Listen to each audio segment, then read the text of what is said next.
ഇന്നത്തെ മനോരമ പത്രത്തിൽ ഒരു വാർത്ത കണ്ടു.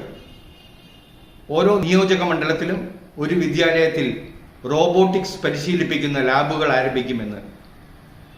നിങ്ങൾക്കറിയുമോ, കേരളത്തിൽ കഴിഞ്ഞ 5 വർഷം മുമ്പ് 325 സ്കൂളിൽ ഓരോ വിദ്യാലയത്തിനും 20 ലക്ഷം രൂപ ചെലവാക്കി നമ്മുടെ അഡൽട്ട് ടിങ്കറിംഗ് ലാബ് ആരംഭിച്ചിട്ടുണ്ട്. 20 ലക്ഷം രൂപയാണ് ഓരോ അഡൽട്ട് ടിങ്കറിംഗ് ലാബിനും വേണ്ടി ചെലവാക്കിയിരിക്കുന്നത്. ഇതിൽ റോബോട്ടിക്സ് പരിശീലനം ലഭ്യമാക്കാനുള്ള എല്ലാ സാമഗ്രികളുമുണ്ട്. നമ്മുടെ എഞ്ചിനീയറിംഗ് കോളേജിൽ മാത്രം കണ്ടിരുന്ന 3D പ്രിന്റർ അടക്കം ഈ പറയുന്ന 325 സ്കൂളിലുമുണ്ട്. ഇത് ആര് പ്രയോജനപ്പെടുത്തുന്നുണ്ട്? അതെല്ലാം ഇന്ന് വർക്ക് ചെയ്യുന്നുണ്ടോ? ഇത് വർക്ക് ചെയ്യാനുള്ള സൗകര്യം ഈ ഗവൺമെന്റ് ഒരുക്കുന്നുണ്ടോ? ഇതെല്ലാം വേണ്ടാന്ന് വെച്ച് ഇനി പുതിയതായിട്ട് ഓരോ വിദ്യാലയത്തിനെ കണ്ടെത്തി പുതിയ ലാബ് തുടങ്ങുവാൻ എന്താണ് തീരുമാനിക്കേണ്ടത് ആവശ്യം? രാഷ്ട്രീയം ഉപയോഗിച്ച് വിദ്യാഭ്യാസത്തിനെ നശിപ്പിക്കരുത്.